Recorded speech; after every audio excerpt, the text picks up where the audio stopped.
Welcome, friends, enemies, and everyone in between, to my channel, The Masked Mormon. I am, in fact, The Masked Mormon. Why you wearing a mask? Were you burned by acid or something like that? Oh no, it's just they're terribly comfortable. I think everyone will be wearing them in the future. If you are returning, I am so glad you could come back. If this is your first time here, I am a Mormon who used to believe in the truth claims of the Mormon Church. And now I explore some of the implications of its beliefs, its doctrines, and its culture, and explore it on the internet with you fine viewers. Generally, I do a video about once a month. But in the news recently, you might be aware that the Church of Jesus Christ of Latter-day Saints, commonly known as the Mormons, were fined by the Securities and Exchange Commission $5 million. So I wanted to talk about that. Specifically, I wanted to read excerpts from the Cease and Desist order that the Securities and Exchange Commission issued to the church, along with the $5 million fine.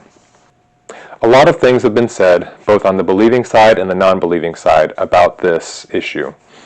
What seems to be kind of troubling is some of the things that are said on the believing side, trying to excuse the church for its behavior.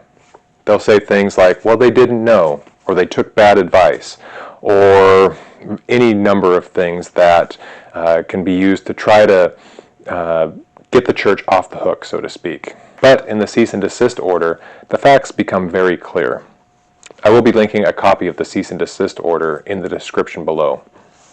I'm not going to read the whole thing because it is kind of dry, because it is kind of long. It is 9 pages, but I am going to read big chunks of it, and I'll try to refer to each paragraph. That way you can follow along if you wish. So this was released in February 21st of 2023. I want to read from the cease and desist order specifically because I don't want to necessarily opine on a lot of the things that are brought up. Granted, I will add some commentary here and there, but I think the facts of the matter will lay very clear the church's intentions and just kind of how big of a deal this whole thing is, especially in light of how the church tries to deal with money, how it hides things from its members, and how it tries to make itself look a certain way to the world and to its own members. So the first part I'm going to read out of this is from the summary. It's the first 2 paragraphs.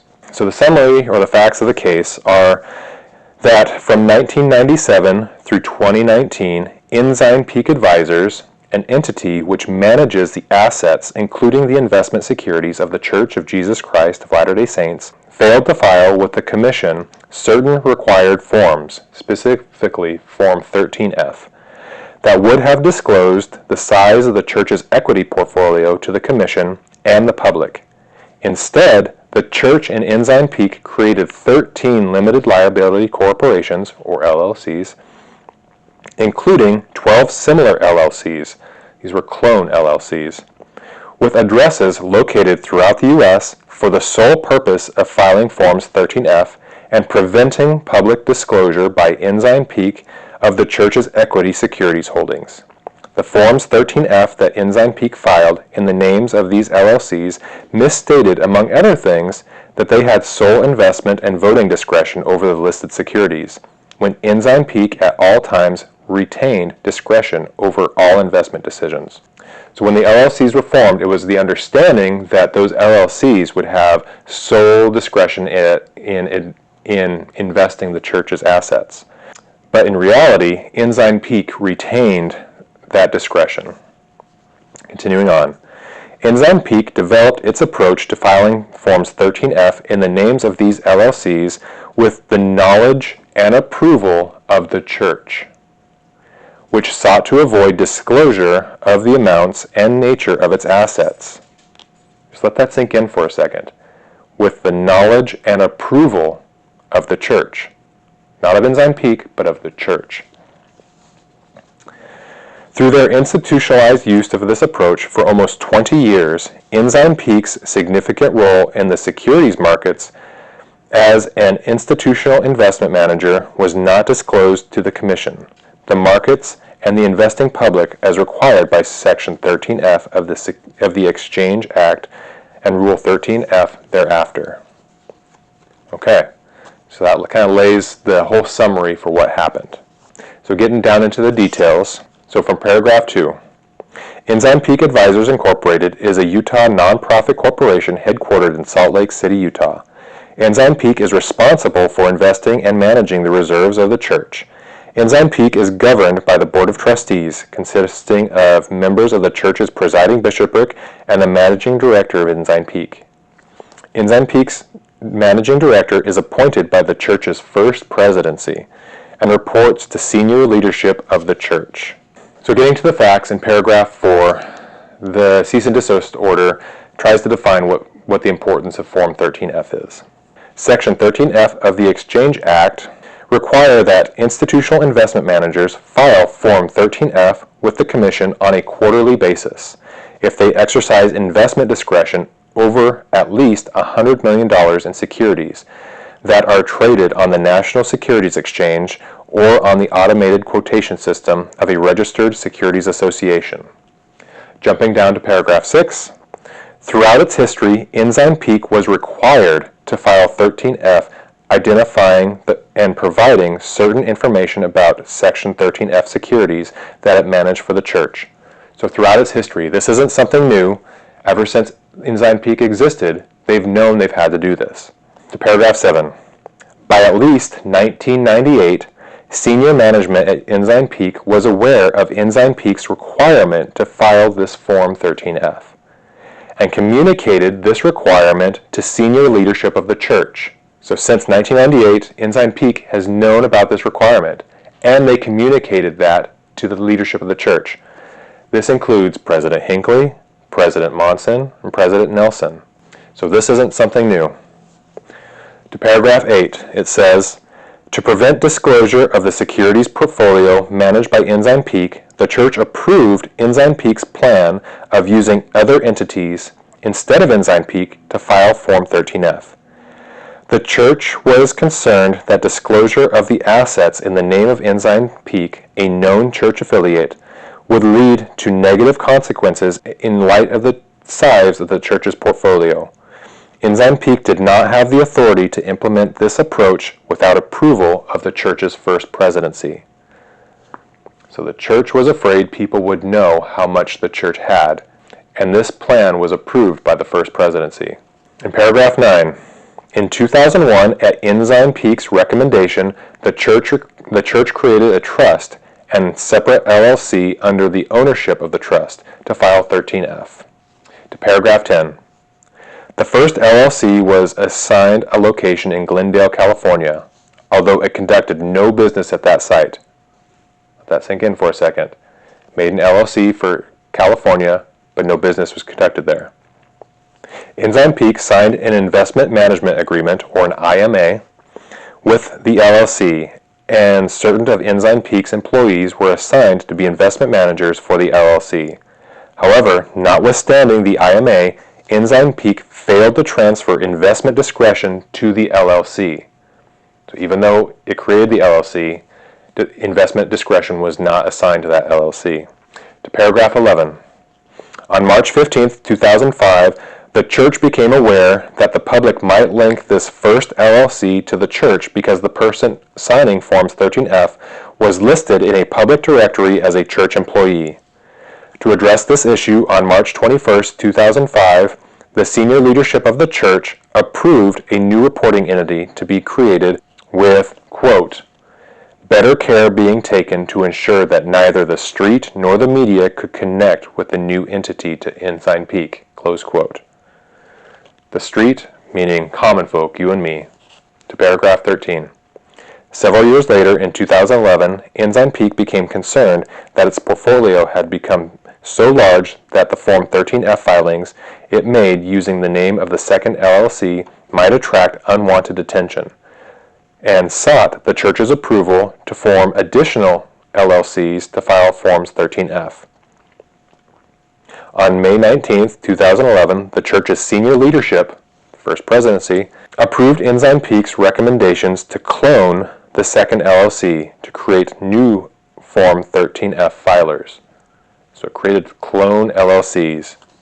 In the section that's titled The Structure and Management of the Clone LLCs, in paragraph 21, it says that each clone LLC was set up with a business manager who, according to the terms of the LLC agreements, had responsibility for preparations and filings of the company's governmental reports, returns, notices, and the like, including reports required by the law of investment managers or entities exercising investment discretion.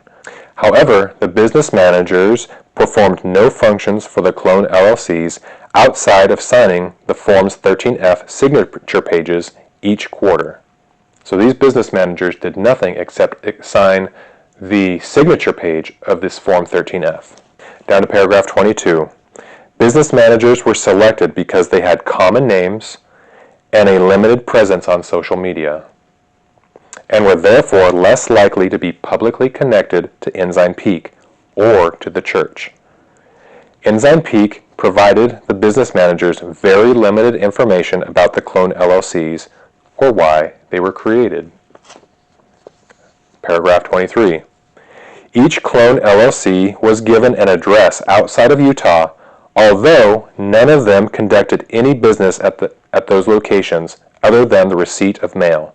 Ensign Peak chose multiple locations across the country for these purported offices to create the impression that the clone LLCs conducted business operations throughout the United States, making it more difficult to trace the clone LLCs back to Ensign Peak or to the church.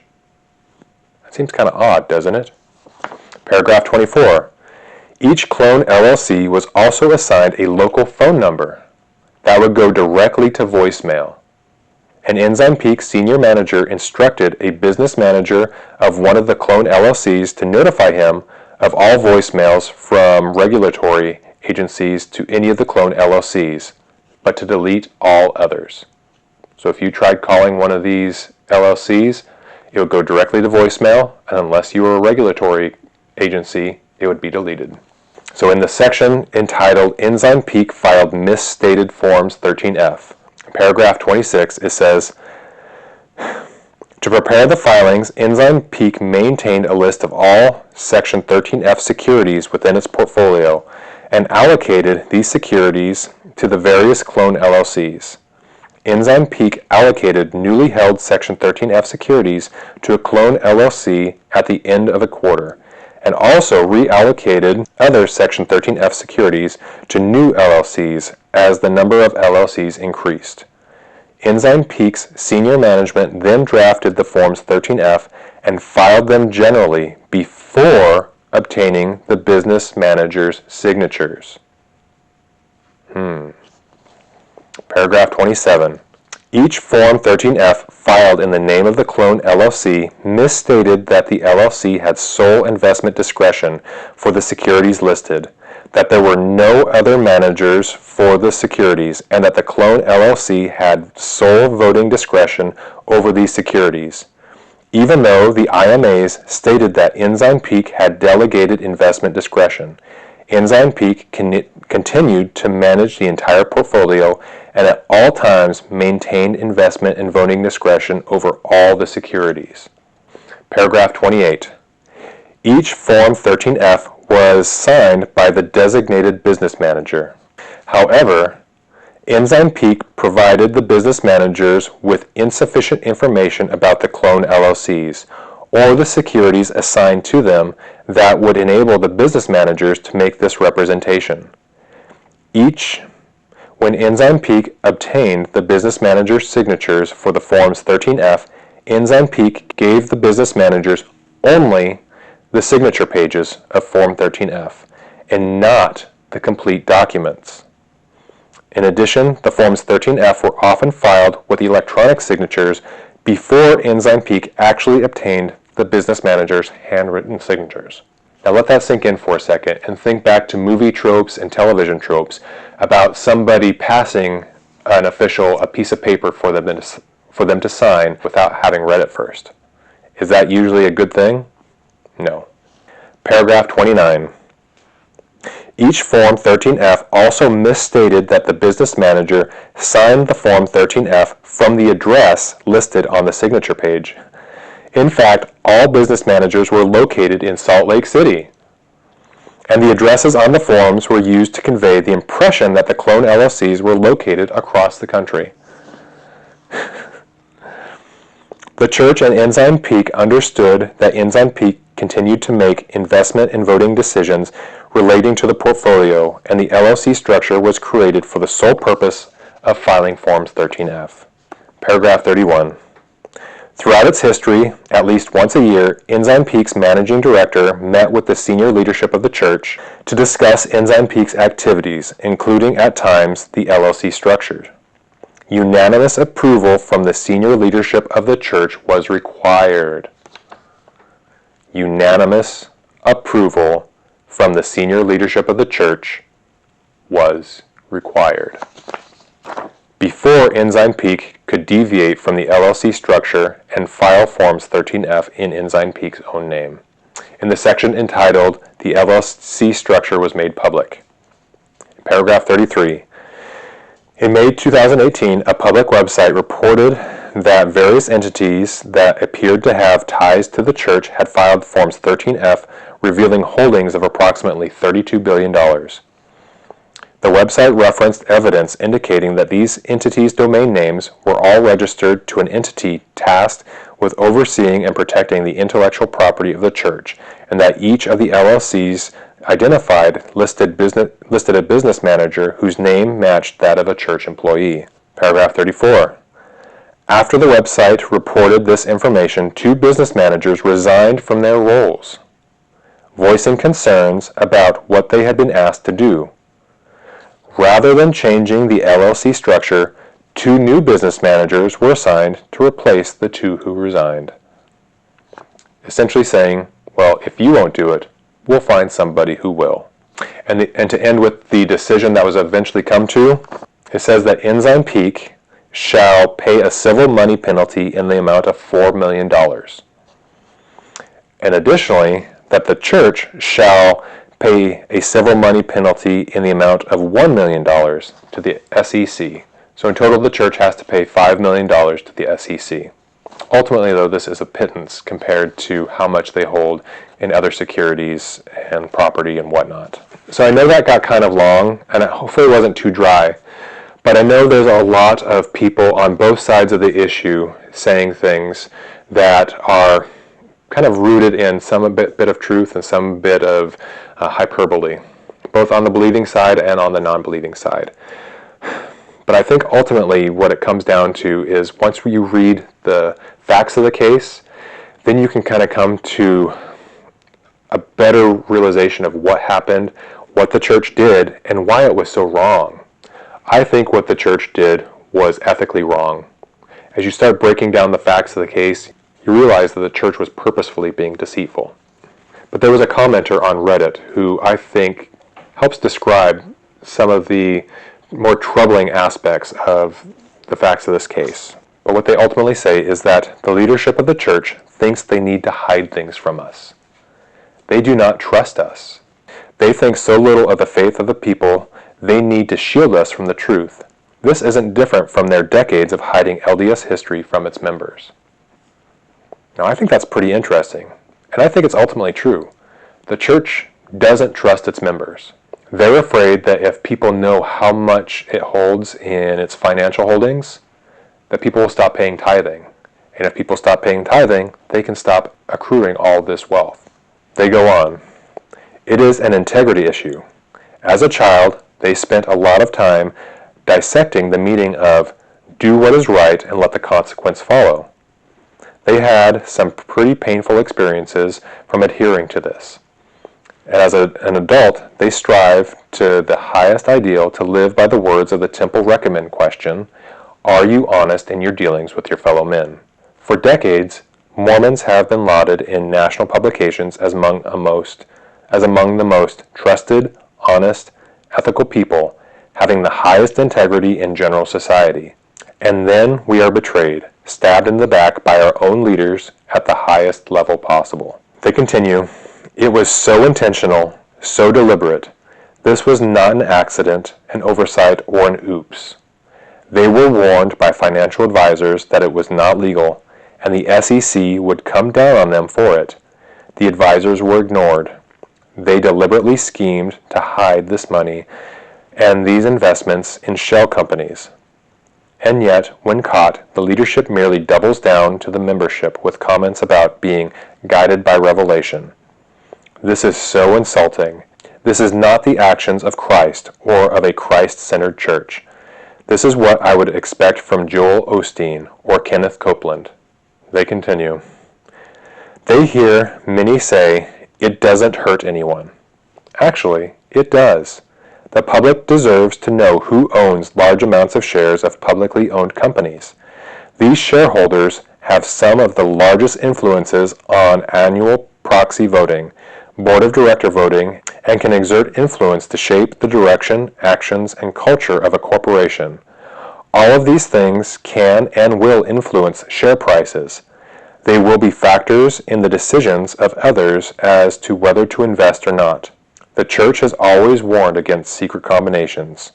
And now this? To them, they remind and encourage them to reread Ether chapter 8, verse 19. For the Lord worketh not in secret combinations. Now this video was a little more off the cuff. It's not as scripted as I usually go, but I wanted to get it out there a little more quickly. And I wanted you to have a few more of the facts of the case. A lot of other Mormon content creators have already been talking about this. People from John DeLynn to Radio Free Mormon to Mormon Discussions to even some of the more faithful sides of things. But I wanted you to hear some of the facts of the case from the SEC and not from other sources. If you want to read it in more detail, again, I've linked it in the description. And ultimately, I want to know what your thoughts are.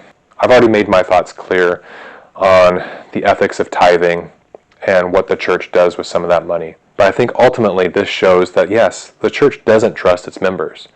The church is afraid of people knowing how much money it has. And ultimately, this fear leads it to do some pretty unethical things. If the church actually believed in Jesus Christ and Jesus Christ's teachings, I think they would deal a little differently in its financial dealings, especially if it believes that the second coming is just around the corner. But what are your thoughts? Let me know down in the comments. And if you like what I do here, please like and subscribe, and I'll see you again in the next video.